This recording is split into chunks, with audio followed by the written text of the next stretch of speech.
বাংলাদেশে আর বাংলাদেশের বাইরে পৃথিবীর বিভিন্ন প্রান্তে যেখান থেকে চ্যানেলে দেখছেন আপনাদের সকলকে সাদর আমন্ত্রণ তৃতীয় মাত্রা দেখবার জন্য সাম্প্রতিক নানা বিষয় নিয়ে আলোচনার জন্য আমার সঙ্গে স্টুডিওতে রয়েছেন আমার বাবা বসা আছেন বাংলাদেশ জাতীয়তাবাদী দল বিএনপি দলীয় সাবেক সংসদ সদস্য ওয়াদুদ ভূঁইয়া এবং আমার ডানে রয়েছেন বাংলাদেশের কমিউনিস্ট পার্টি সিপিপি সম্পাদক এবং বাংলাদেশ সুপ্রিম কোর্টের আইনজীবী অ্যাডভোকেট হাসান তারিক চৌধুরী। স্বাগত আপনাদের দুজনকে তৃতীয় মাত্রায়। মিস্টার ওয়াদুদ ভাইয়া, কেমন আছেন? কতটা স্বস্তিতে, শান্তিতে এবং ভবিষ্যৎটা কি আপনার দলের এবং দেশের? প্রথমত আপনি যে বলছেন স্বস্তিতে আছি, দারুণভাবে স্বস্তিতে আছি। যেমন একসময় আওয়ামী লীগের আমলে, ফ্যাসিস্টের আমলে আপনার এই স্টুডিও থেকে বেরিয়ে যাওয়ার সময় একটা শারীরিক কম্পন হতো, মানসিক কম্পন হতো, যে কখন তুলে নিয়ে যায়, কখন কর্নেল বা মেজর জিয়াউল হকের, এখন তো সে লেফটেন্যান্ট জেনারেল না মেজর জেনারেল, তার লোকেরা উঠে নিয়ে যায়। এলাকায় গেলে একটা অশান্তিতে থাকতাম যে কখন এসে পুলিশ হামলা করে, আওয়ামী ক্যাডাররা হামলা করে।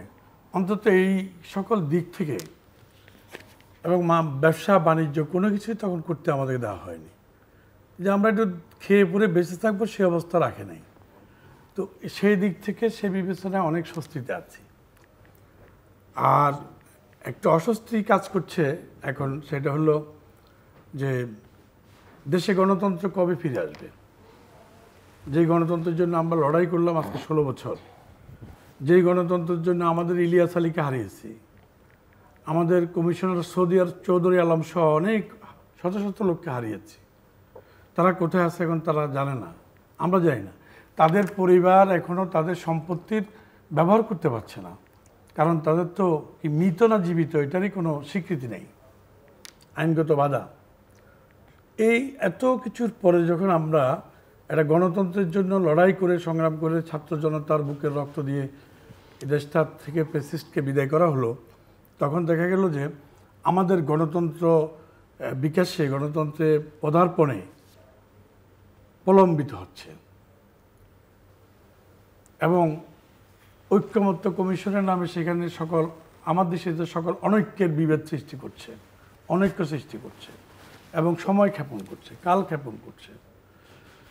গণতন্ত্রের পদার্পণের জন্য, গণতন্ত্র পুনর্বাসনের জন্য, পুনঃস্থাপনের জন্য খুব একটা চেষ্টা লক্ষ্য করা যাচ্ছে না।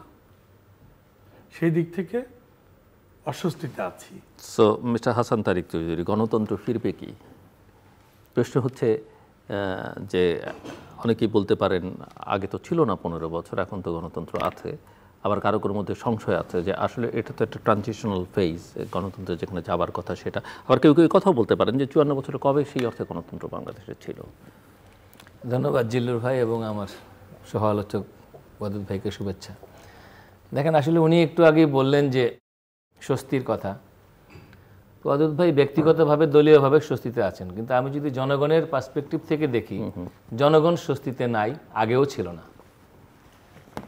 মানুষের মনে আকাঙ্ক্ষা ছিল যে মানুষ ভোটের অধিকারটা অন্তত ফেরত পাবে, এবং একটা অন্তর্বর্তী সরকারের সময়সীমা কত দূর দীর্ঘায়িত হতে পারে তার নামেই সেটা বোঝা যায়। আমরা সেই নামের সীমা অতিক্রম করেছি। এবং কাগজে দেখলাম একজন অর্থনীতিবিদ, সম্মানীয় ফেলো, তিনি বলছেন, যিনি এই সরকারের সঙ্গে খুবই ঘনিষ্ঠ, তিনি বলছেন যে এই সরকারের এক্সিট পলিসি নিয়ে ভাবনার সময় এসে গেছে।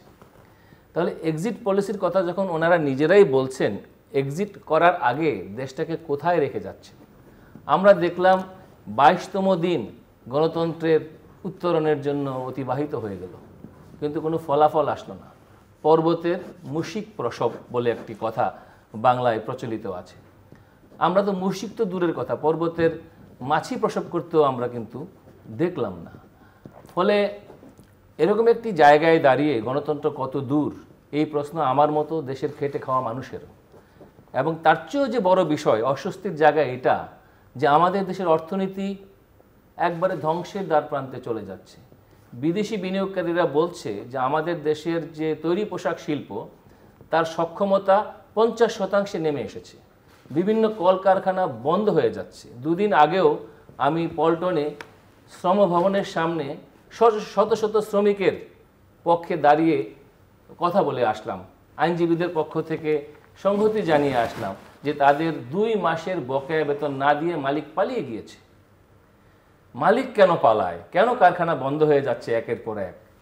তাহলে মানুষের এখন তো ভোট এবং ভাতের কথা আমরা বলতাম, ভোট তো সুদূর পড়া হতো, এখন তো ভাতের সমস্যাও দেখা দিচ্ছে। বিশেষ করে যারা ওয়ার্কিং ক্লাস, যারা দেশের মেজরিটি, যাদের দিয়েই গণতন্ত্রটা হবে। গণতন্ত্র মানে তো মেজরিটি সরকার।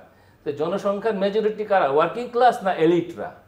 তো যদি আমি ওয়ার্কিং ক্লাস, যারা মেহনতি শ্রেণী, তাদের কথা যদি ভাবি, তাহলে কি আমরা স্বস্তিতে আছি? আমি বলতে পারি যে ব্যক্তিগতভাবে, দলীয়ভাবে কেউ হয়তো স্বস্তিতে থাকতে পারে, কারণ আওয়ামী গুন্ডারা এখন নাই, কিন্তু দেশটা তো অস্বস্তিতে আছে। দুই কারণে, ভোটের অধিকার বঞ্চিত মানুষ এবং ভাতের অধিকার থেকেও মানুষ বঞ্চিত। যে শ্রমিক পরপর 2 মাস বেতন পায় না ঢাকা শহরে, সে কিভাবে তার ঘর ভাড়া দেবে? কিভাবে দোকান থেকে বাকিতে যে সে চাল কিনে সে চালের টাকা সে পরিশোধ করবে? এই জবাব বৈষম্যহীন বাংলাদেশ কি দিতে পারবে? বৈষম্যটা কোথায়?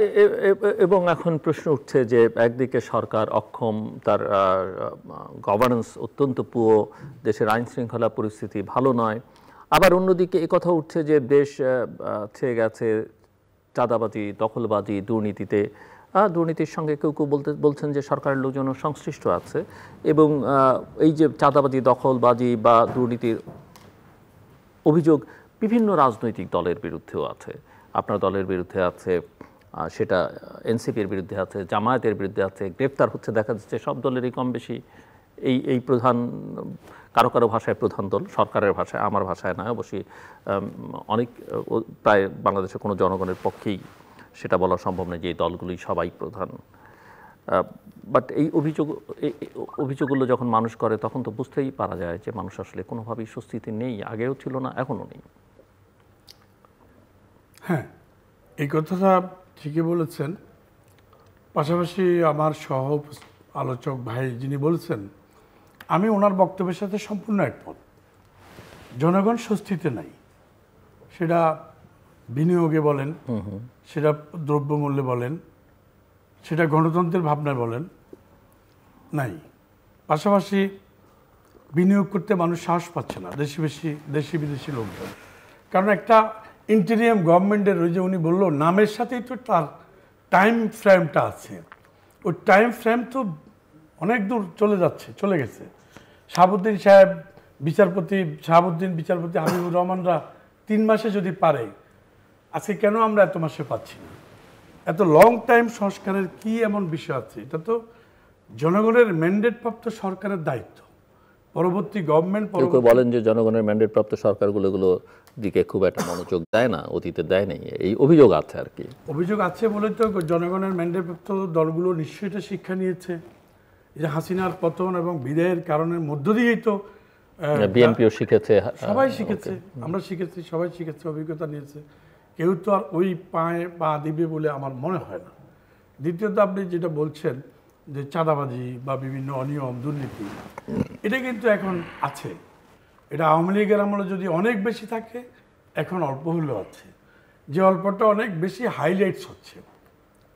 জামাত যখন বিএনপির বিরুদ্ধে অভিযোগ করে, বিএনপি যখন জামাতের বিরুদ্ধে অভিযোগ করে, এনসিপি যখন বিএনপির বিরুদ্ধে অভিযোগ করে, তাহলে ধরে নিতে হবে যে সবার বিরুদ্ধে কিছু অভিযোগ সত্যতা আছে। এই কয়েকদিন আগে আমরা দেখলাম যে আওয়ামী লীগের এমপি, মহিলা এমপি শাম্মীর বাড়ির থেকে এনসিপির নাম দিয়ে একটা ছেলে, যার বাবা নোয়াখালীতে সে ক্ষুদ্রজীবী, শ্রমজীবী, রিক্সা চালক, সেই ছেলে চাঁদাবাজি করছে। চট্টগ্রামে দেখলাম আপনার একটা বিয়ে বাড়িতে মব করলো বিয়ে বাড়িতে, সেটাও কিন্তু আমরা খবর নিয়ে দেখলাম, যেহেতু ওই অঞ্চলে আমার বাড়ি, সেটাও কিন্তু প্রেক্ষাপট ভিতরে চাঁদাবাজি। চাঁদা দেয় নাই, বিয়ে বাড়িতে গিয়ে হামলা করলো। সরকারের উপদেষ্টার পদ থেকে তার পিও, তারপরে পিএ, তারপরে এপিএস, এদের শত শত কোটি টাকার প্রমাণ পাওয়া যাচ্ছে, উদ্ঘাটন পাওয়া যাচ্ছে। তো এখন ধরেন বিএনপি এত বড় একটা দল, ওটাও ছোটোখাটো কিছু হইতে পারে, আমি অস্বীকার করবো না, হইতে পারে। কিন্তু বিএনপি কিন্তু এটা দায় স্বীকার করে নিয়ে শাস্তি দিচ্ছে, যে বিএনপির যেই করুক তাকে শাস্তি দিচ্ছে। এ পর্যন্ত প্রায় 1700+ নেতাকর্মীকে শাস্তি দিয়েছে, বহিষ্কার করেছে। তাহলে কি দাঁড়ালো? বিএনপি টলারেট করছে না। প্রশ্ন হলো, জামাত সম্প্রতি বোধহয় বিএনপির গুরুত্বপূর্ণ নেতা আপনার অঞ্চলের তার বিরুদ্ধে ব্যবস্থা নেওয়া হয়েছে, কোনো একজন গুরুত্বপূর্ণ হ্যাঁ নেতা। আমাদের এলাকাতে চট্টগ্রামে আমি চট্টগ্রামের কথাই বলছি।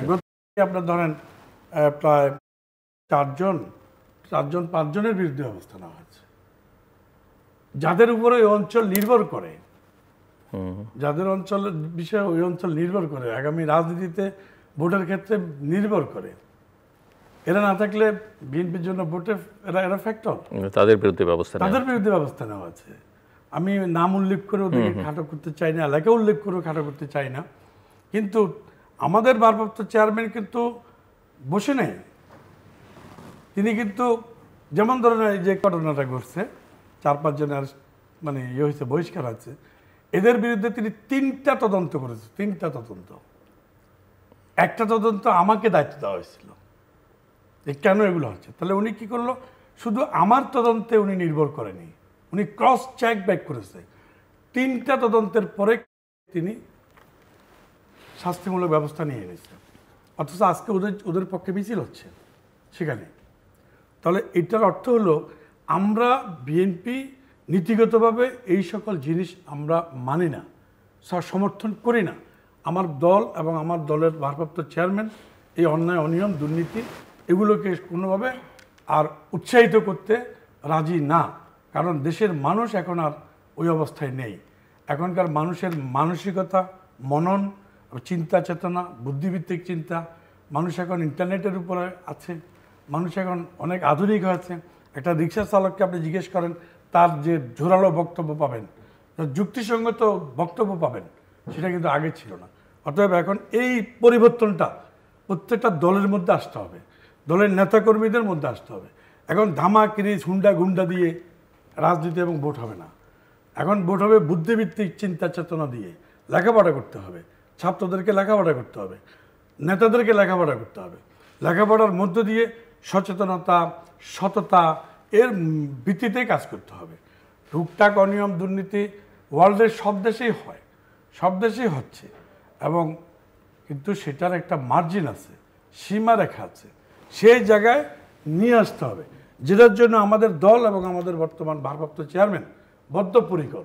বদ্ধপরিকর বলেই আমাদের দলের যারাই কিছু অনিয়ম করেছে তাদেরকে কিন্তু বহিষ্কার করেছে। এখন আপনার মাধ্যমে প্রশ্ন, জামাতের কয়জনকে বহিষ্কার করেছে?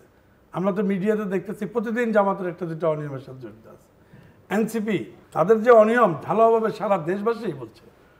এই যে হুমায়রা নাকি কি নাম, উমামা ফাতেমা, উমামা ফাতেমা, ওর সাথে একদিন আমার টক শোতে আসার সুযোগ হয়েছিল। উমামা ফাতেমা যে বক্তব্য দিয়েছে এনসিপির নেত্রী হয়ে, সে নিজে তো রাজসাক্ষী।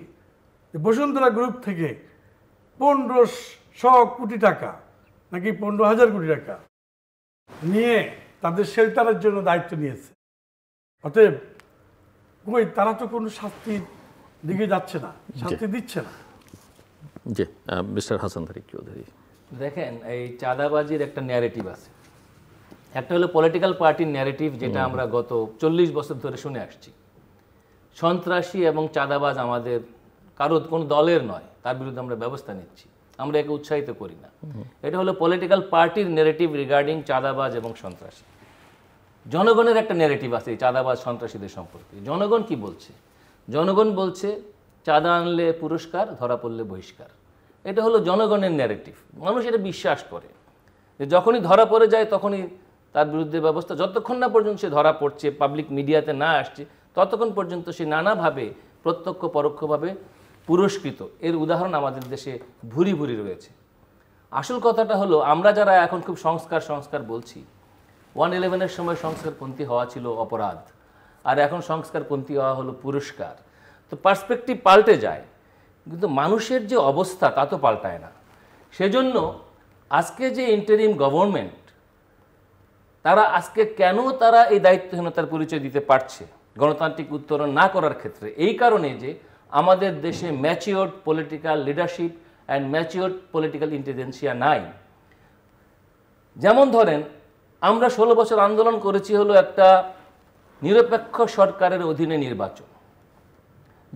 আমি কারো মুখে জোরের গলায় বলতে শুনি না যে এখন যে সরকারটি আছে সেটি সেই সংজ্ঞায় পড়ে কিনা। এটা আমার কিন্তু একটা কমন প্রশ্ন আমার অতিথিদের প্রায় প্রতিনিয়ত আমি করছি, আপনি সরকারকে নিরপেক্ষ মনে করেন কিনা, এই সরকারকে, আর তার সক্ষমতা আছে কিনা। আপনি দৈনিক কাগজগুলো খুলে দেখেন, সকল দল কম বেশি অন্তর্বর্তী সরকারের নিরপেক্ষতা নিয়ে প্রশ্ন তুলেছে এবং বলেছে বিশেষ একটি দলের প্রতি এই সরকারের পক্ষপাত রয়েছে এবং সেটি নানা ঘটনায় প্রকাশিত।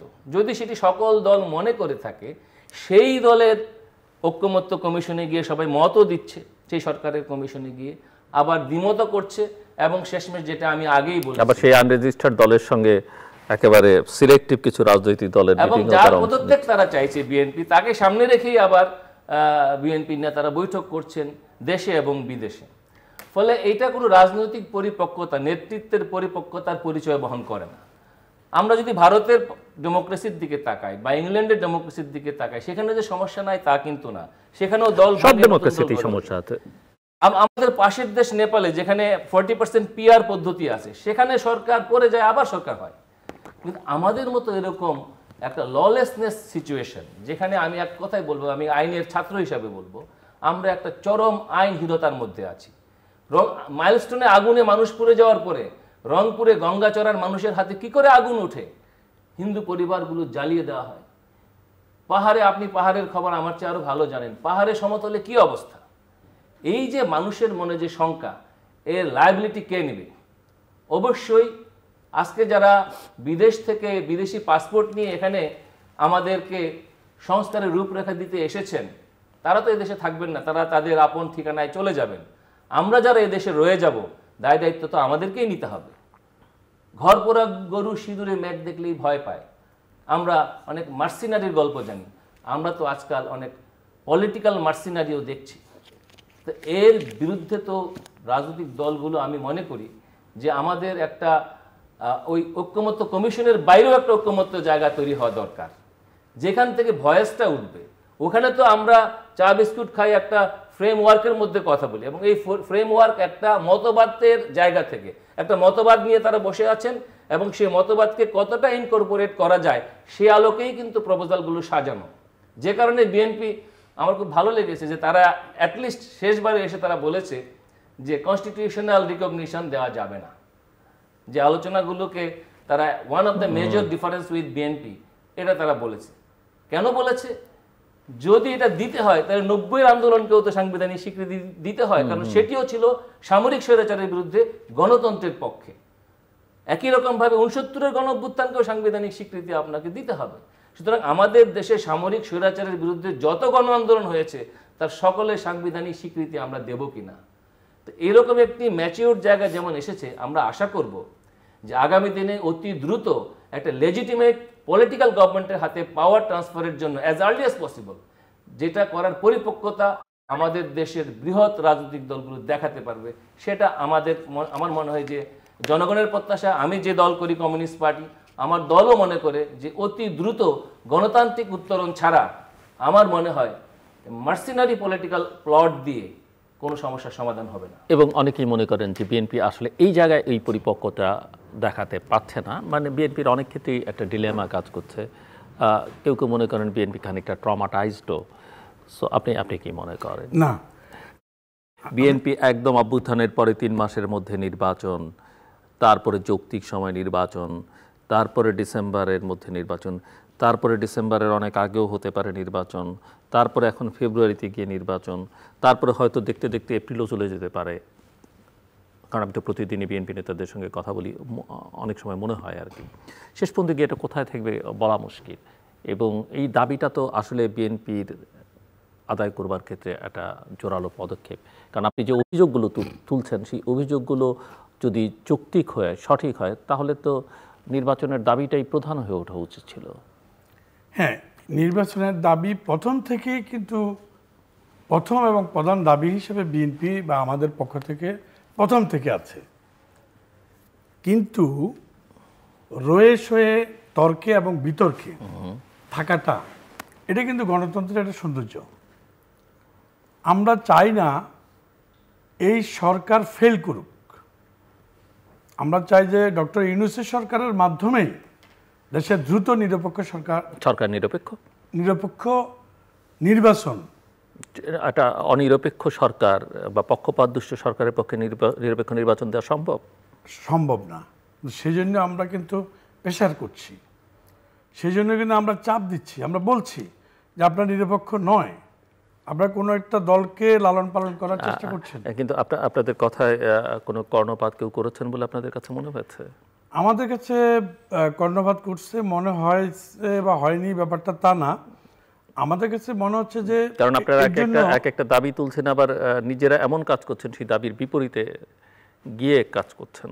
যেমন মিস্টার চৌধুরী একটা উদাহরণ দিলেন যে আপনি উপদেষ্টার পদত্যাগ দাবি করছেন, আবার সেই উপদেষ্টার সঙ্গে গিয়ে বৈঠক করছেন।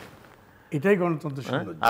আপনাকে বসিয়ে সঙ্গে আরো 3টে দলকে ডেকে সরকারই বলছে যে এরাই হচ্ছে বাংলাদেশের প্রধান রাজনৈতিক দল, এমন দল যে কোনোদিন নির্বাচন করেনি, এমন দল যার নির্বাচন কমিশনে নিবন্ধন নেই, তাকেও সরকার স্বীকৃতি দিচ্ছে, সে হচ্ছে বড় দল।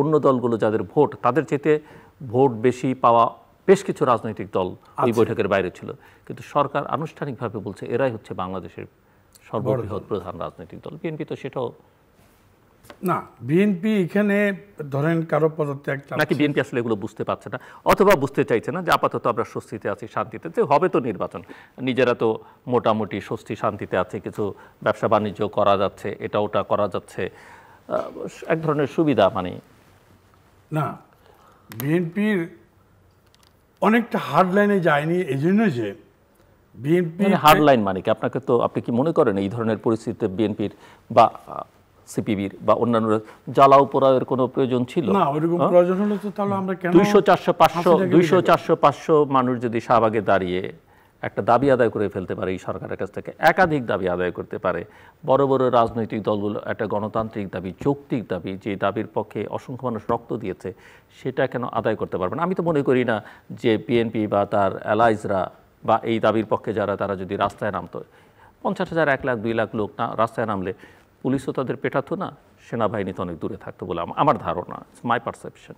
আপনি যদি কন্টেস্ট করতে চান, কন্টেস্ট করতে পারেন আমাকে। না, আপনাকে কন্টেস্ট করছেন, আপনার সাথে আমি একমত যে যারা রাস্তায় শাহবাগে এবং ইলেকশন কমিশনে 50 জন লোক নিয়ে গেছে, শাহবাগে হয়তো 400-500 লোক নিয়ে দাবি আদায় করেছে, এবং এক প্ল্যাটফর্মের ডাকা প্রোগ্রামে অন্য প্ল্যাটফর্ম থেকে, অন্য দল থেকে সাপ্লাই দেওয়ার লোকজন নিয়ে, সাপ্লাই দেওয়ার লোক নিয়ে, অর্থাৎ 3 দল থেকে দাবি তো আদায় হয়েছে। আমি সেটা বলছি, দাবি আদায় হয়েছে। এই দাবির সাথে সরকার নিজে একমত, সরকার নিজেই এই দাবি আদায় করার জন্য, দাবিটা দেওয়ার জন্য ওদেরকে বলেছে। সবই যদি বোঝেন তাহলে কি সৌন্দর্য আপনারা আমাদেরকে দেখাচ্ছেন। আপনাদের ভুলও তো জাতিকে বড় বিপদের দিকে নিয়ে যেতে পারে। না, একটা রাজনৈতিক নেতার বা একটা রাজনৈতিক দলের বা একটা রাজনৈতিক শক্তির ভুল তো একটা দেশকে, জাতিকে অনেক বড় বিপর্যয়ের দিকে ঠেলে দিতে পারে। আমরা সরকারকে এটা, এবং তাদের যত সদিচ্ছা আন্তরিকতা থাকুক না কেন, কিন্তু তাদের ভুল সিদ্ধান্ত। মিস্টার চৌধুরী, আপনি পরে বলবেন এই বিষয়ে, আমি শেষ করুক। কাদের ভুল সিদ্ধান্ত? যে কোনো রাজনৈতিক শক্তির বা বড় রাজনৈতিক নেতার, তিনি হয়তো আন্তরিক, নিবেদিত, কিন্তু তার রাজনৈতিক ভুল কৌশল, ভুল সিদ্ধান্ত দেশকে বিপর্যয়ে ফেলতে পারে, জাতি ক্ষতিগ্রস্ত হতে পারে। সেটা কিন্তু আমরা বিষয়টাকে অন্যভাবে নিয়েছি। আমরা বুঝতে পারছি যে কাদের কথায় দাবি পূরণ হচ্ছে, কেন হচ্ছে, সেটা আমরা বুঝতে পারছি বলেই কিন্তু আমরা আমাদের জায়গা থেকে একটা অবস্থানে আছি। কিন্তু আমরা এমন অবস্থা সৃষ্টি করতে চাচ্ছি না এই সরকারের সাথে আমাদের একদম বৈরী সম্পর্ক তৈরি হয়ে যাক। মানুষ আবার বলুক আন্দোলন কেন, সংগ্রাম কেন, চাপ কেন, আর কত বছর এদেশে মানুষ আন্দোলন করবে, কত বছর মানুষ হরতাল করবে, কত বছর বিক্ষোভ সমাবেশ করবে। আমরা চাইলে তো লক্ষ লক্ষ লোকের সমাবেশ করতে পারি, পুরো এই সরকারকে প্রেশারাইজ করতে পারি, কিন্তু আমরা সরকারকে সময় দিচ্ছি। সেই সময়টা হলো সৌজন্যতা, ভদ্রতা, যে আপনারা সঠিক জায়গায় আসুন। তাহলে কি এরকম সঠিক জায়গায় না আসলে কিন্তু আমরা তাহলে কি মিস্টার ভুঁইয়া এরকম একটা পন্থা বেছে নেওয়া যায় যে আপনারা আর মানুষকে বিরক্ত না করেন, মানুষই এক সময় ত্যক্ত বিরক্ত হয়ে রাস্তায় নামুক, তখন আপনারা তার সঙ্গে যোগ দিবেন? এটা একটা পদ্ধতি হতে পারে। তো এটা হয়তো এমন অবস্থা সৃষ্টি হয়ে যেতেও পারে যে মানুষ রাস্তায় নামবে, পরে আপনারা যোগ দেবেন। না, সেটা না, এবং শেষ পর্যন্ত ক্রিমটা নেবেন। মানুষ রাস্তায় নেমে যেতে পারে, এরকম পরিস্থিতি হতে পারে। যেমন আমরা 15 বছর আন্দোলন করে একটা প্রেক্ষাপট তৈরি করেছি। আগস্টে এসে ক্রেডিট নিতে, জুলাইতে আসে, ক্রেডিট নেওয়ার বিষয় না, জনগণ, আম জনতা সবাই নেমে গেছে, যেটা আমরা চেয়েছিলাম 15 বছর ধরে, যে যেদিন আমরা আম জনতাকে নামাতে পারবো সেদিনই সফল হব। আমরা সেই টার্গেটে কিন্তু 15 বছর আন্দোলন করেছি, এবং আম জনতা নামার পেছনের মূল কারিগর ফসল আমাদের, পরিশ্রম আমাদেরই। এই ক্ষেত্রে যদিও ব্যতিক্রম, যেমন আমাদের কিন্তু এই সরকারের বিষয়ে এবং নির্বাচন আদায়ের প্রশ্নে একটা আন্দোলনে যাওয়ার পরিকল্পনা ছিল, কিন্তু আমরা সেই জায়গা থেকে কিছুটা মানে সরে দাঁড়িয়েছি। আপাতত সরকারকে একটা স্পেস দিয়েছি যে আপনি দ্রুত সময় ইলেকশন করুন। এখানে আরেকটা সমস্যা, শুধু তাই না, আপনারা এটাও বলেছেন যে এই সরকার ভালো কাজ করেছে, আপনারা এটাও বলেছেন যে এই সরকারকে আমরা আগেও সহযোগিতা করেছি, ভবিষ্যতেও করব। এটা এখনো বলছি আমরা সহযোগিতা করব, কারণ এর কাছ থেকে আমরা ভালো জিনিস আশা করছি। যদিও তার নিরপেক্ষতা তার হারিয়েছে, কিন্তু সেটা এখনো সীমার মধ্যে আছে। ওকে, আমরা চাচ্ছি যে সংশোধিত হোক সরকার। আরেকটা জিনিস আছে, আমাদের রাজনৈতিক দলদের দায় আছে।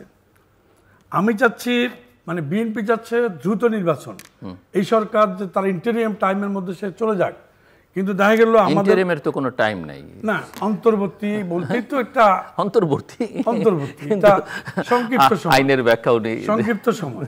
জি, তো এখন আমরাই তো সেখানে আবার ইয়ে করছি। আমাদের যেখানে যে ভাই বললেন ঐক্যের দরকার, আমরা আগস্টে জুলাইতে যদি ঐক্য হতে পারি সরকার বিদায়ের প্রশ্নে, এখন কেন ঐক্য নেই?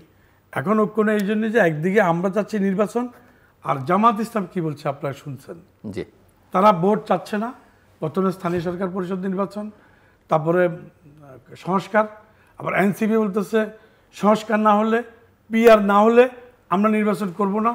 এটা করে তারাই কিন্তু সরকারকে এমন একটা জায়গায় দাঁড় করিয়ে রেখেছে, জি, খুঁটির মতো করে রাখছে। সরকার মনে করছে আমাদের পক্ষে যেহেতু কিছু লোক কাজ করছে, আমাদের পক্ষে যখন বাংলাদেশের দুই একটা দল কাজ করছে, আমরা ওদেরকে বেস করে আমরা আমাদের ইচ্ছা পূরণ করব। কিন্তু বিএনপি আলটিমেটলি সেটা পূরণ হতে দেবে না। ঠিক আছে, দেখা যাক। মিস্টার হাসান তারিক চৌধুরী, দেখেন, একাডেমিক্যালি যদি দেখেন, এই গভর্নমেন্ট কিন্তু সবার, কারণ সকলের ম্যান্ডেট নিয়ে, including my party, communist party of Bangladesh, তার ম্যান্ডেট সহ বিএনপি সহ সকলের ম্যান্ডেট নিয়ে সরকার আছে। সুতরাং সরকার আর আমি এখানে কিন্তু প্রতিপক্ষ না একাডেমিক্যালি, কারণ সরকার যখন ওত নেয়, ওত নেওয়ার সময় না, কিন্তু আমি এখানে আমার জাস্ট এটা আমার কৌতূহলী প্রশ্ন আপনাদের দুজনের কাছে, সবার ম্যান্ডেট কিভাবে নেওয়া হয়েছে, বা সবাই, মানে সরকার হয়েছে, সবাই শেখ হাসিনা বিদায় হয়েছে, একটা সরকার হয়েছে, ঠিক আছে, একটা যাত্রা শুরু করি এবং এখানে প্রফেসর ইউনূসের মতো লোক আছে, এর বাইরে সবার মতামত নিয়ে, সমর্থন নিয়ে, ধরেন যদি আপনি 1990 থেকে ধরেন, সবই কিন্তু একটা ফর্মুলার ভিত্তিতে হয়েছে। রাজনৈতিক দলগুলোর আলোচনা, সিদ্ধান্তের প্রেক্ষিতে কিন্তু কিছু তো আনুষ্ঠানিকভাবে কেয়ারটেকার গভর্নমেন্ট, বাকিগুলো ইভেন 2007-এ যে সরকারটি হলো সেটাকে বলা হচ্ছে আর্মি ব্যাক, মানে জনগণের ইচ্ছা না হলো, আর্মি সিদ্ধান্ত নিয়ে ওই সরকারটি দিয়েছে, জনগণ কেউ মেনে নিয়েছে, কেউ পরে মেনে নেয়নি। কিন্তু এই সরকারটিকে আসলে আপনার ম্যান্ডেট, ওনার ম্যান্ডেট এটা হয়েছে, এটা কিভাবে? এটা আমি বলছি এই অর্থে, যদি আমি আগের কোন সরকারের সঙ্গে এই সরকার কিন্তু মিল দেখি না, এবং এটা একটু অভিনব, যে আপনিও সমর্থন করেছেন, আমিও মেনে নিয়েছি, উনিও মেনে নিয়েছেন, অভিনব ধরনের একটি সরকার।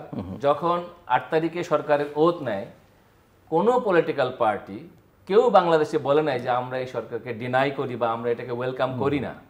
সকলেই ওয়েলকাম করেছে, মানে ক্রিয়াশীল যত রাজনৈতিক দল সংগঠন আছে কেউ বিরোধ করে নাই, সবাই বলেছে ইয়েস উই ওয়েলকাম। তার অর্থ এই নয় যে 99% জনগণ এটাকে সমর্থন দিয়েছে। It was not a result of a referendum. এটা রেফারেন্ডাম দিয়ে সমস্ত শ্রেণী কোন সমঝোতার ভিত্তিতে হয়, কোন সমঝোতার ভিত্তিতে হয়। ইট ওয়াজ এ ডক্ট্রিন অফ নেসেসিটি। এবং প্রফেসর ইউনূস বলেছেন তিনি ছাত্রদের কর্তৃক, ছাত্রদের মানে এনসিপি বা বৈষম্য বিরোধী ছাত্র আন্দোলনের যে কয়েকজন এখন সামনে সারিতে তাদের কর্তৃক নিয়োজিত। শ্রদ্ধা রেখেই বলতে চাই, উনি সকল দলের যে ওয়েলকামিং অ্যাটিটিউড, এটাকে আন্ডারমাইন করে উনি বিদেশে গিয়ে বললেন I was appointed by the students only. তো এবং উনি অনেক মেটিকুলাস ডিজাইন, রিসেট বাটন ইত্যাদি আপত্তিকর অনেক কথাবার্তা বলেছেন, মাস্টার মাইন্ডের মতো ক্রিমিনাল টার্ম উনি ইউজ করেছেন। এবং সবচেয়ে বড় কথা, যেটা আমাদের দেশের সিনিয়র সাংবাদিক জনাব নুরুল কবির প্রায়ই বলেন, যে মুক্তিযুদ্ধের যে ভিত্তি, এই জায়গাটাকে কিন্তু আপহোল্ড করতে পারেন নাই কোনোভাবেই। তার অ্যাকশন রিয়াকশন কোনো কিছুর মধ্য দিয়ে সেটা দেখা যায় না, বরং আন্ডারমাইন করা হয়েছে, বরং নানাভাবে কি করে মুক্তিযুদ্ধ এবং 72-এর সংবিধানের যে ফান্ডামেন্টাল স্পিরিট, একটা রাষ্ট্র বিশেষ কোনো ধর্মের হবে না, এখানে আমাদের ন্যাশনালিটি, আমাদের ডেমোক্রেসি এবং আমাদের যে বৈষম্যহীন একটি সমাজতন্ত্র, এই জায়গাগুলোকে নানাভাবে কিন্তু আঘাত করা হয়েছে। এরপরে কোন জায়গায় দাঁড়ালো? এরপরে যেটা হলো, আমাদের দেশে একটা ট্র্যাডিশনাল পলিটিক্যাল পার্টিস রয়েছে, আর এখন তৈরি হয়েছে নন ট্র্যাডিশনাল। এই নন ট্র্যাডিশনালরা এমন জায়গায় চলে গিয়েছে, আমার কাছে তো মনে হয় যে ট্র্যাডিশনাল পলিটিক্যাল পার্টি, বড় দলগুলো বিশেষ করে, অসহায় পরিস্থিতি তাদের, এবং আজকে একরকম কালকে আরেক রকম বলছে। গোটা শরীরে যদি বিষক্রিয়া ছড়িয়ে পড়তে শুরু করে, আপনি কতক্ষণ এই শরীরকে সময় দেবেন?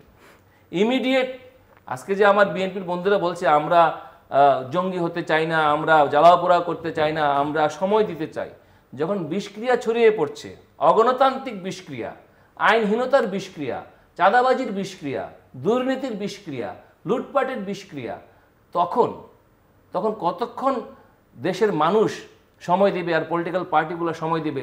যারা সময় দিতেই থাকিবে তাদেরকেও কিন্তু জনগণ আর সময় দেবে না। ফলে এই জায়গাটা আমার মনে হয় যে একটা বিরাট কোশ্চেন মার্ক আমাদের মতো পলিটিক্যাল পার্টিগুলোর জন্য তৈরি হয়েছে। আমি একটু আত্মসমালোচনা করিয়ে বলছি, আমরা যখন মানুষের কাছে যাই, মানুষ আমাদেরকে প্রশ্ন করে আর কত সময় দিবেন? সময় না দেওয়ার অর্থ এই না যে আপনি জ্বালাও পোড়া করবেন, সময় না দেওয়ার অর্থ এই না যে আপনি হরতাল করবেন, সময় না দেওয়ার অর্থ এই না যে আপনি সন্ত্রাসবাদের দিকে ঝুঁকে পড়বেন। পলিটিক্সের নানা টুলস আছে। যেই টেবিল ফরেন সার্ভিস একাডেমিতে বসেছে, সেই টেবিল যদি প্রেস ক্লাবে পলিটিক্যাল পার্টিগুলোর বসতো, তাহলে বাংলাদেশের নির্বাচন বহু আগেই হয়ে যেত। কিন্তু আনফর্চুনেটলি আমরা সামরিক স্বৈরাচারের বিরুদ্ধে আন্দোলনের অভিজ্ঞতায়, জুল্লু ভাইও সামরিক স্বৈরাচারের বিরুদ্ধে আন্দোলনে ছিলেন, তো এই স্বৈরাচার বিরোধী আন্দোলনে, গণতন্ত্রের সংগ্রামে যারা ছিলেন তারা জানেন যে গণতন্ত্রের লড়াইটা কিন্তু আসলে রাজপথেই হয়, ফরেন সার্ভিস একাডেমিতে হয় না। এবং আমলাতান্ত্রিক অ্যাপ্রোচে আর হাইপোথেটিক্যাল অ্যাপ্রোচে, যাদের কোনো রিসার্চ নাই এই দেশের ডেমোক্রেসি নিয়ে, তারা যখন হাইপোথেটিক্যাল অ্যাপ্রোচ নিয়ে আসেন, সেটা দিয়ে কিন্তু গণতন্ত্র প্রতিষ্ঠা হয় না। গণতন্ত্র মাটি থেকে উচ্চারিত হতে হয়। বাংলাদেশের গণতন্ত্র সাউথ আফ্রিকার গণতন্ত্রের মতো হবে না, বাংলাদেশের গণতন্ত্র ভারতের মতো হবে না, বাংলাদেশের গণতন্ত্র বাংলাদেশের মতো হবে। তো সেটা করার জন্য যে পলিটিক্স নির্মাণ করা, যেটা রাস্তায় অভ্যুত্থান দেখিয়ে দিয়েছিল, এবং অভ্যুত্থানের মূল শক্তি কারা?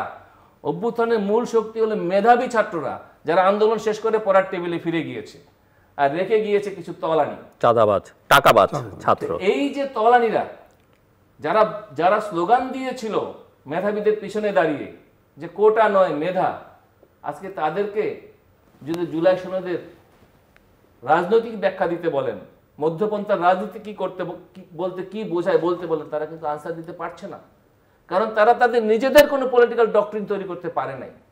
এই যে রাজনীতি শূন্যতা, এই জায়গাটাই দখল করছে হলো আমার কায়েমি স্বার্থবাদী গোষ্ঠী, যে কারণে আমাদের সার্বভৌমত্ব অ্যাট স্টেক, আমাদের নিরাপত্তা, national security is in danger. এবং আপনি দেখেন আমাদের দেশে আর্মিকে পর্যন্ত বিতর্কিত করে ফেলা হয়েছে। Where is our political parties? আমরা যারা রাজনীতি করি আমাদেরকে দায় নিতে হবে না?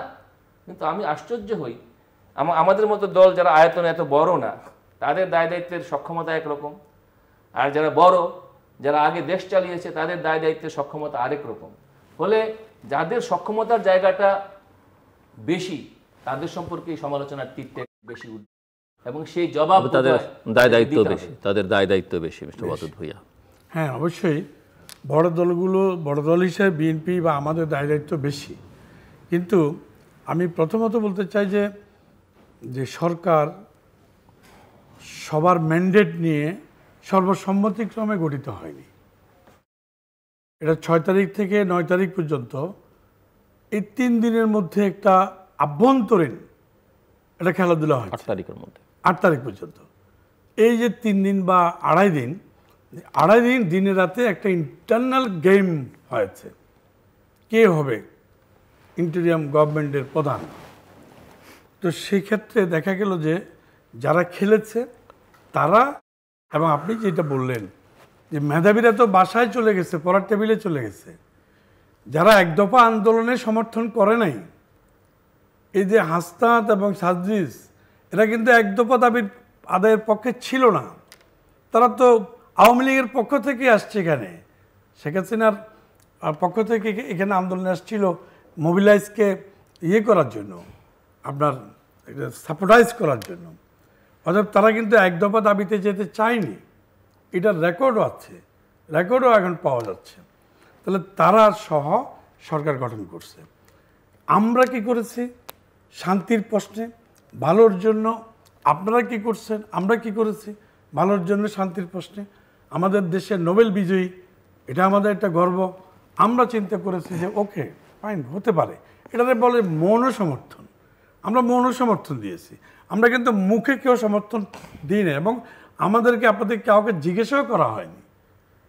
যেমন আপনার এরশাদ পতনের পরে আমরা 3 দলীয় জোট বসেছিলাম। মৌনতা কিন্তু সবসময় সম্মতির লক্ষণ নয়, এটা না বলতে পারার প্রমাণ না। মানে না বলার যে একটা শক্তি, সেই শক্তি আপনাদের ছিল কিনা সেটা একটা বড় প্রশ্ন। তখন আমরা দেশের যেমন এখনো আছে কিনা, এখন আছে, তখন আমরা না বলার শক্তিটা চাইনি, এই জন্য যে মানুষ আবার কিভাবে নেয়, যেহেতু একটা ইন্টারন্যাশনাল পার্সন, আমাদের দেশের একটা গর্ব, ওনাকে দিয়ে সরকার। কারণ সাধারণভাবে একটা পারসেপশন তো এরকম, এটা যে বাংলাদেশের প্রধান প্রধান রাজনৈতিক দলের যদি সমর্থন না থাকে, আওয়ামী লীগ তো এখন নাই, ভিজিবল না, বিএনপির যদি সমর্থন না থাকে, তাহলে এই সরকারের তো কোনো কারণ নাই টিকে থাকবার। প্রথমেই সরকার মানে শুধুমাত্র কিছু না, আনুষ্ঠানিকভাবে যে আমরা আমাদের সমর্থন প্রত্যাহার করে নিলাম, সেটার সময় এখনো আসে নাই, আসবে। আমি বলছি না আপনাদের সেটা করতে, আমি সাধারণভাবে ধারণা, কিন্তু সেটা আসতেছে। যদি প্রধান উপদেষ্টার দেওয়া কথার থেকে তিনি সরে যান। কথাটা কি? তিনি ফেব্রুয়ারির মধ্যে ইলেকশন দিবেন বলছেন, হতে পারে। না না, তিনি উনি কিন্তু উনি বলেছেন হতে পারে। ওনার পক্ষে যারা পর্যাপ্ত বিচার, পর্যাপ্ত সংস্কার হলে এবং নির্বাচনের যথেষ্ট পরিমাণ অনুকূল পরিবেশ পরিস্থিতি তৈরি হলে ফেব্রুয়ারিতে নির্বাচন হতে পারে। সহজ বাংলা, আর না বোঝার কিছু না, এটা বুঝছি, কিন্তু উনি একবারও বলেন নাই যে ফেব্রুয়ারিতে ইলেকশন হবে। ফেব্রুয়ারির পরে ইলেকশনে যাওয়ার সুযোগ নাই, ওনাকে ফেব্রুয়ারির মধ্যে ইলেকশন করতেই হবে, তা নাহলে বিএনপি কিন্তু রুখে দাঁড়াবে। সুযোগ নেই কেন? এরপর আছে আপনার রোজা, রমজান, এপ্রিলে হবে, এরপর আছে পরীক্ষা, এপ্রিলে হবে, না হলে জুনে হবে, না হলে ডিসেম্বরে, না যে তখন হবে 26, 27। না না না, কি বলেন 26, 27? আপনার 26-এর ডিসেম্বরে যেতে আমরা দেব না, ডিসেম্বরে যেতে দেব না। আর প্রতিকূল পরিস্থিতির কারণে তো মার্চ এপ্রিলে করতেই পারবে না। মার্চ এপ্রিল জুন জুলাই তখন হলো বৈরী আবহাওয়া, বৃষ্টি, ঝড়, তুফান, পরীক্ষা, এই সকলের রমজান, এর মধ্যে দিয়ে তখন ফেব্রুয়ারি মার্চের পরে যাওয়ার আর কোনো সুযোগ নেই। ফেব্রুয়ারি তারিখ এজ এ তারিখ এখানে ইস্যু না, ইস্যুটা হলো আপনার একটা সরকার ইলেকশন করতে চায় কিনা, তার টোটাল প্রিপেয়ারনেস দেখে, রেডিনেস দেখে বোঝা যায় যে সে কবে করতে পারে। আমরা যারা রাজনীতির ছাত্র, আমরা এখনো পর্যন্ত কোনো রেডিনেস দেখি না। আমি সেজন্য শুরুতেই বলেছি, ঐক্যমত্যের কমিশন মানে সকল অনৈক্যের কারণ সময় ক্ষেপণ। এটা দিয়ে সময় ক্ষেপণ করার চেষ্টা করছে, আর কিছু বুইফোট দল দিয়ে সাপোর্ট নিচ্ছে। কিন্তু এটা জনগণও বুঝে, আপনি যেমন বুঝে গেছেন, একটা রাজনৈতিক দলের লোক, আপনি সচেতন নাগরিক, আপনি তো বুঝবেনই, আপনি সুপ্রিম কোর্টের লয়ার, আপনি বুঝবেন, জিল্লুর ভাই বুঝবেন, অতএব একদম সাধারণ কিন্তু খেটে খাওয়া মানুষও কিন্তু বুঝতেছে, বুঝেই যখন গেছে এই সরকারের সুযোগ নাই চলচাতুরি করার। বিচার প্রক্রিয়া শেষ করতে লাগবে 20 বছর। আপনি আইনজীবী জানেন, একটা মামলার বিচার শেষ করতে বাংলাদেশে 10 বছরের নিচে কোনো মামলা শেষ করা যায় না। তাহলে আপনি বিচারের নাম দিয়া কি 20 বছর ক্ষমতা থাকবেন? সংস্কারের কোনো শেষ নাই, সংস্কারের যেমন শেষ নাই, সৌন্দর্যের যেমন শেষ নাই, ভালোর যেমন শেষ নাই, খারাপের যেমন শেষ নাই। সংস্কার সারা জীবন চলবে, সারা জীবন সংস্কার চলবে। তাহলে আপনাকে কে ম্যান্ডেট দিবে? কে ম্যান্ডেট দিল এবং দিবে? ভাই, আপনাদের প্রত্যেকটি কথা কিন্তু স্ববিরোধী হয়ে যায়। না, স্ববিরোধী হচ্ছে না, আপনারা দুই পাশেই আছেন। আমরা দুই পাশেই নাই, দুই পাশেই আছেন, আমরা দুই পাশে নাই, দুই পাশেই আছেন। আমরা সরকারকে একটা সুযোগ দিচ্ছি, সময়ও দিচ্ছে। আমরা শুনেন, আমরা সরকারের সাথে ভদ্রতা সবাই করছে, দেখাচ্ছি, সবাই ভদ্রতা করছে, সুযোগও দিচ্ছি যে আপনারা কাজ করুন এবং নির্বাচন করুন। আমরা অসৌজন্য আচরণের দিকে যাইনি, যেটা মানুষ আমরা মনে করছি এই মুহূর্তে ভালোভাবে নেবে না। একটা টাইম দরকার, মানুষ বুঝবে যখন যে এই সরকার তার অনধিকার চর্চা করছে, তখনই কিন্তু আমরা আমাদের মূল জায়গায়। অনধিকারের কিছু কি আপনার চোখে পড়ছে না? এখনো পড়ছে, আমাদের পড়ছে, সকল জনগণের মধ্যে, মেজরিটি জনগণের মধ্যে পড়ার জন্য আমরা অপেক্ষা করছি। পড়ছে না যে মেজরিটি জনগণের মধ্যে, সেটা আপনারা কি? না, মেজরিটি জনগণের মধ্যে পড়তে দিচ্ছে না। যেমন ধরেন জামাত ইসলাম বলছে যে স্থানীয় সরকার নির্বাচন আগে, এনসিপি বলতেছে যে পিআর পদ্ধতি ছাড়া আমরা ইলেকশনে যাব না, ইসলামী আন্দোলন বলছে সেটা স্থানীয় নির্বাচন বিচার শেষ না করা ছাড়া যাব না, ইলেকশনে যাব না। তাহলে সরকার কিন্তু ডিরেক্টলি ইনডিরেক্টলি সরকার হয়তোবা সরকারকে এরা কিন্তু একটা ব্যাকআপ দিচ্ছে, যার কারণে একটা এখানে জি।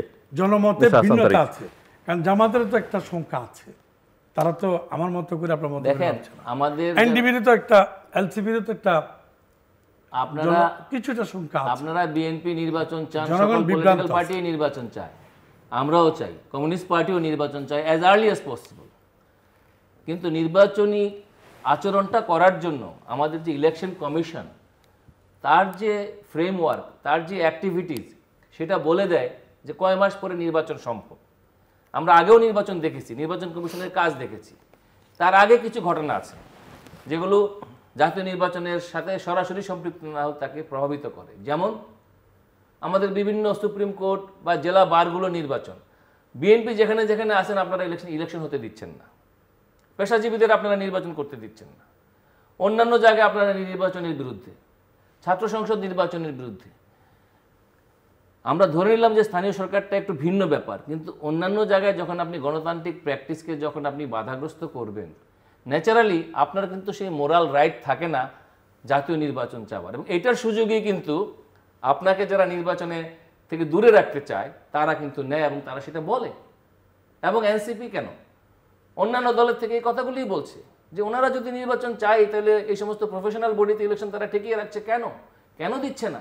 সুপ্রিম কোর্টের মতো জায়গায় কেন নির্বাচন হবে না? আজকে একটা অনির্বাচিত একটা বার সমিতি সেখানে বসে আছে সর্বোচ্চ আদালতে, কারা বসে আছে? তো এগুলো হলো সিমটম, মানে এগুলো হচ্ছে কি এক ধরনের আনহোলি অ্যালায়েন্স, অর্থাৎ যখন যেখানে যেমন তখন সেখানে তেমন। এই অবস্থা চলতে থাকলে আমাদের দেশে কখনোই নির্বাচন হবে না। নির্বাচনের জন্য প্রত্যেকটি রাজনৈতিক দলের একটা গণতান্ত্রিক আচরণ কাম্য এবং একই সঙ্গে নিজ নিজ দলের সংস্কার, সেটারই কোনো আলামত আমরা দেখতে পাচ্ছি না। সংস্কার শুধু ইউনূস সাহেব করবে, আমার নিজের সংস্কার আমি করব না, তাহলে তো দেশে কিছুই হবে না। সেজন্য দেশের মানুষ যে গণতান্ত্রিক উত্তরণটা চেয়েছিল, আমার মনে হয় তার জন্য সদিচ্ছাই যথেষ্ট। সদিচ্ছা থাকলে 30 দিনের মধ্যে নির্বাচন সম্ভব। সেই সদিচ্ছাটা সবার লাগবে। আমাদের সদিচ্ছা আছে, সরকারের যদি না থাকে আমরা কি এক্ষুনি তার সাথে কি পাশাপাশি শুরু করব? আমি আগেই বলেছি ওদের ভাই, পার্সাপার্সির ব্যাপার না, এটা তো কুস্তির ব্যাপার না, it's a art of politics. Art of politics চাইছে, ওনারা তো ইলেকশন করতে চাচ্ছে না, আমরা যেটা বুঝতেছি, আপনি যেটা বুঝাতে you proclaim to the people, আপনি জনগণের সামনে দাঁড়ান, পলিটিক্যাল ময়দানে মুখ্যমন্ত্রী দাঁড়ান, আমরাও দাঁড়াচ্ছি, আমরা তো আমাদের সীমিত শক্তি নিয়ে বলছি, আমরাও দাঁড়ানোর জন্য আমরা দাঁড়িয়ে গেছি ইতিমধ্যে, আমরা সময় নিচ্ছি। সেই সময়টা অনেক বেশি না, আমরা এই সময় দিয়েছি যাতে জনগণকে আমরা বলতে পারি, তাদেরকে আমরা এনাফ সময় দিয়েছি, এনাফ ইজ এনাফ, এটা যেন বলতে পারি। তখনই আমরা কিন্তু জনগণের সামনে এই পয়েন্ট নিয়ে দাঁড়াবো। আমরা ইতিমধ্যে দাঁড়ানোর কথা ছিল আমাদের, দাঁড়াতাম আমরা। তারপরে আমরা সরকারকে একটু সুযোগ দিয়েছি যে আপনার কাছে আমরা নিরপেক্ষ একটা নির্বাচন আশা করি। আপনি কোনো দলকে লালন পালন করার জন্য, সময় ক্ষেপণ করার জন্য আপনাকে এখানে বসানো হয়নি, তো বা আন্দোলনটা হয়নি। আপনারা কি সরকারের নিরপেক্ষতা প্রমাণের জন্য সর্বশেষ কোনো দাবি তুলেছেন? আগে যে কিছু দাবি ছিল সেই দাবিতে আমরা এখনো না, আপনাদের সেই দাবির পক্ষে আপনারা নেই, কারণ সেই দাবি করেও আপনারা সেই সব লোকজনের সঙ্গে আবার বৈঠক করেছেন। না, বৈঠক করা না, অফকোর্স বৈঠক করেছেন, প্রেস কনফারেন্স করেছেন, পারছি না, করছি না। এটা একটা ভদ্রতা, সৌজন্যতা যে আমরা এই গভর্নমেন্টকে কয়বার, মানে ঢাকায় না হয় সৌজন্যতা, আপনি তো লন্ডনেও একই কাজ করেছেন। বৈঠক করেছি, করাতে অসুবিধা না। উইথ বৈঠক না করলে সংলাপ ছাড়া, ডায়লগ ছাড়া, উইথ হোম, যাকে আপনি কাকে নিয়ে আপনি বৈঠক করেছেন লন্ডনে? কে ছিল সে? যার আপনি পদত্যাগ দাবি যেখানে করছেন? আমরা সেক্রেটারি প্রফেসর ইউনূসের সাথে বৈঠক করেছি।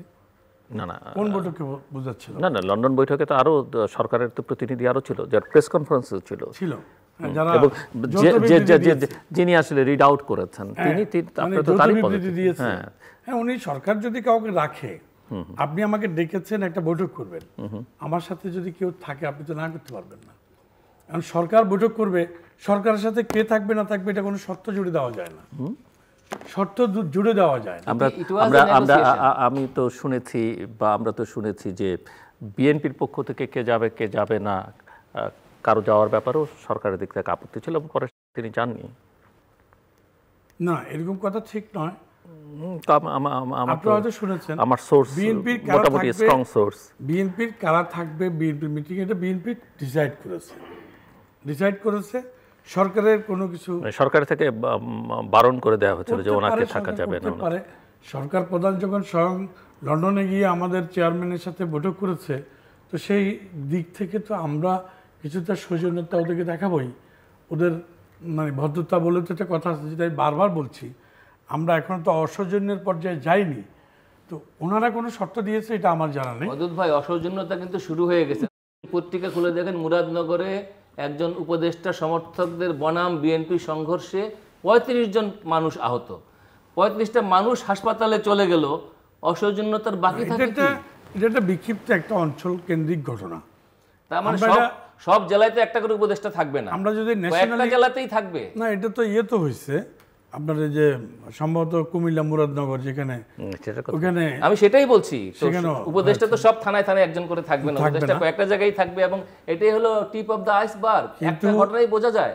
ওই উপদেষ্টার বাবা এবং পরিবার এবং সে নিজে অসৌজন্য অশোভন আচরণ করছে, অগণতান্ত্রিক আচরণ করছে ওই এলাকায়, যার জন্য মানুষ ক্ষিপ্ত হয়ে গেছে। আপনারা উপদেষ্টার সমর্থককে মারবেন তার জন্য? এটা কি ভদ্রতা? এটা ভদ্রতা অভদ্রতা আমি যেহেতু ভদ্রতার কথা বললেন, ন্যাশনালি হল ওভার কান্ট্রি একই ইনসিডেন্ট, একই রকম ইনসিডেন্ট তো কক্সবাজারে হয়েছে, আরো বিভিন্ন জায়গায় হচ্ছে না। ওগুলো একটা অঞ্চলভিত্তিক বিক্ষিপ্ত ঘটনা। কিন্তু আমরা ন্যাশনালি যদি প্রোগ্রাম দিয়ে করি, সেই সময় সৌজন্যতাটুকু পর্যন্ত আমরা দেখাচ্ছি। কিন্তু সৌজন্যতারও তো আমি আপনাদের সাথে একমত, একটা লিমিট আছে। ওই লিমিট ক্রস করলে তো আমরা আমাদের জায়গায় যাবই, আমরা অবস্থানে যাবই। সেটা খুব বেশি দেরি বিষয় না, খুব সহজে যাব।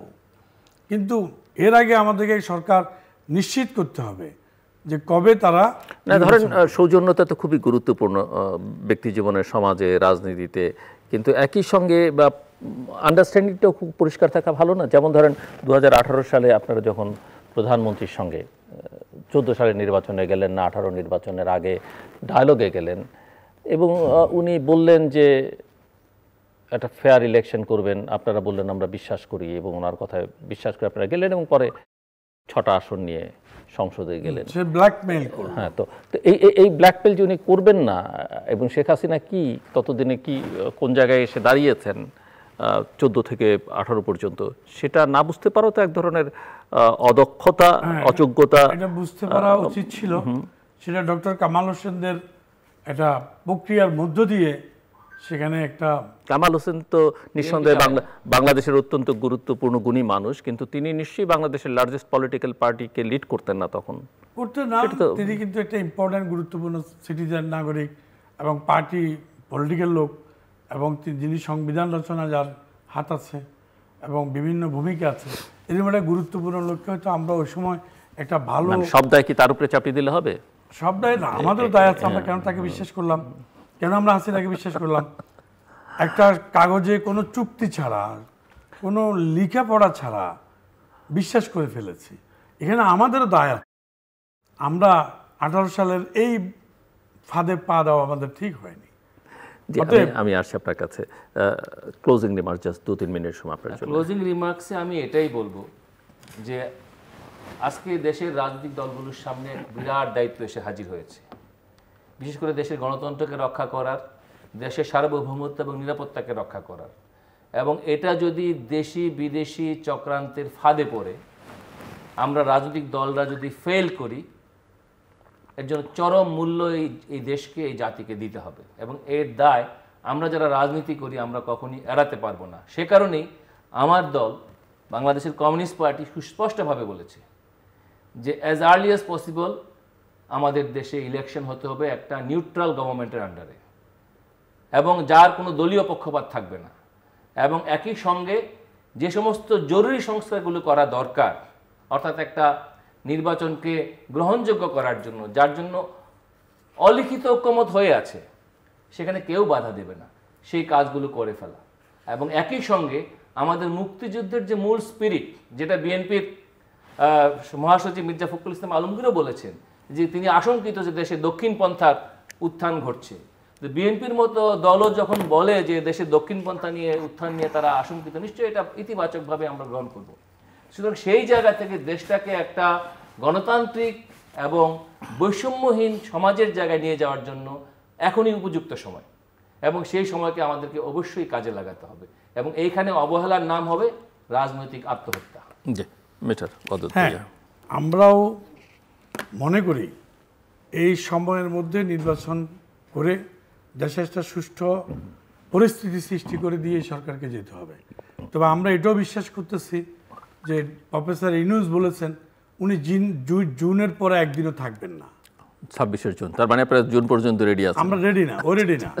আমি বুঝাতে চাচ্ছি উনি জুনের পরে একদিনও থাকবেন না। আমি মনে করি উনি যদি ওনার ঘোষিত সময়ের মধ্যে বা উনি কি নিজে কখনো কোথাও বলেছেন যে আমি জুনের পর একদিনও থাকবো? কোথায় বলেছেন? উনি বিভিন্ন জায়গায় আপনি শুনেছেন? There is no reference. There is no reference. একটা প্রোগ্রামে বলেছে। কোন প্রোগ্রামে উনি এই কথা বলেননি? আচ্ছা, যাই হোক, ওনার লোকজন হয়তো বলতে পারেন। হ্যাঁ, ওনার লোকজনও বলেছে এবং উনিও সম্ভবত একটা প্রোগ্রামে বলেছে, যেটা আমি নিজে মিডিয়াতে শুনেছি, যে জুনের পর আমি থাকবো না, এরকম একটা কথা রাগ করে হোক, যে কোনো প্রেক্ষাপট হোক। সেটা তো এমনি তারও আগে পদত্যাগই করতে চাইলেন বলে নাহিদ ইসলাম জানালেন, পদত্যাগ করতে চাইলেন। সেই জন্য আমি বুঝাতে সেটাও বলেছেন এনসিপি প্রধান, অন্য কেউ না। গুঞ্জন কোনো রেফারেন্স না, গুঞ্জন না, উনি নিজেও কিন্তু আপনার নিজের মুখে না বলুক, পরিস্থিতি তো উনি তো পদত্যাগ করার জন্য প্রস্তুতি নিয়েই ফেলেছেন। সেটা তো পরে উনি মনে করছিল বাংলাদেশের জনগণ, লাখ লাখ জনগণ এসে বলবে না, নো নো নো নো, আপনি পদত্যাগ করবেন না, এরকম একটা প্রেক্ষাপটের জন্য করতে পারে। দেখা গেলে কেউ এসে বলেনি যে আপনি পদত্যাগ করেন। ধন্যবাদ। কিন্তু পরবর্তীতে ওনাকে থেকে যেতে হলো।